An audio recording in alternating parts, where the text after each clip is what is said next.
கனமழையால் ராமநாதபுரத்தில் பல்வேறு பகுதிகளில் குளம் போல் தேங்கியுள்ள மழைநீரால் பொதுமக்கள் அவதியடைந்தனர். இதுகுறித்தான கூடுதல் தகவல்களை எமது செய்தியாளர் கண்ணன் பாபு வழங்க கேட்கலாம். வணக்கம் கண்ணன் பாபு.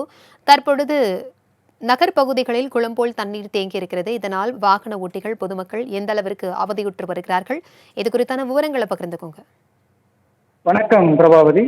ராமநாதபுரம் பகுதியில் நேற்று இரவு முதல் விடிய விடிய தற்போது வரை கனமழை பெய்து வருகிறது.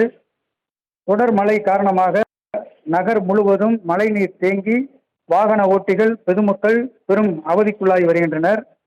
தென் தமிழகம் முதல் குமரிக்கடல் ஒரு பகுதியில் வளிமண்டல கீழடுக்கு சுழற்சி நிலவுவதால் ராமநாதபுரம் உள்ளிட்ட மாவட்டத்தின் பல பகுதிகளில் மழை பெய்யும் என வானிலை ஆய்வு மையம் அறிவித்திருந்தது.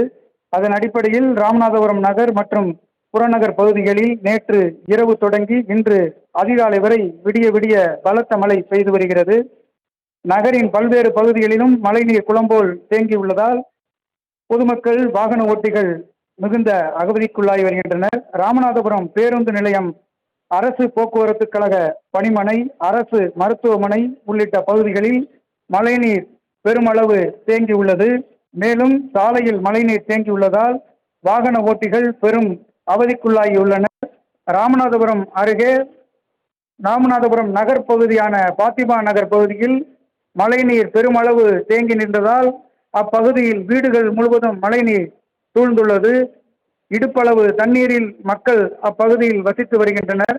ராமநாதபுரம் நகராட்சி உடனடியாக எங்கள் பகுதியில் உள்ள மழை நீரை அகற்ற வேண்டும் என கோரிக்கை வைத்துள்ளனர். தொடர்ந்து அப்பகுதியில் மழை பெய்யும் நேரம் போலாம் மழைநீர் வடிகால் கால்வாய்கள் இல்லாததால் மழைநீர் தேங்கியுள்ளதாகவும் மிகுந்த சிரமத்திற்குள்ளாகி வருவதாகவும் தெரிவிக்கின்றனர்.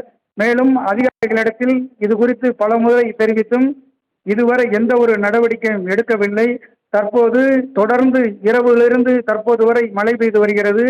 எப்போது மழை நிற்கும் என்பது தெரியாத நிலையில் நாங்கள் வெளியே வருவதற்கு அச்சப்பட்டு உள்ளோம்.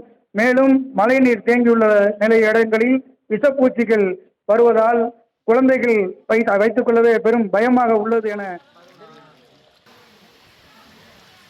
தகவல்களுக்கு நன்றி கண்ணன்.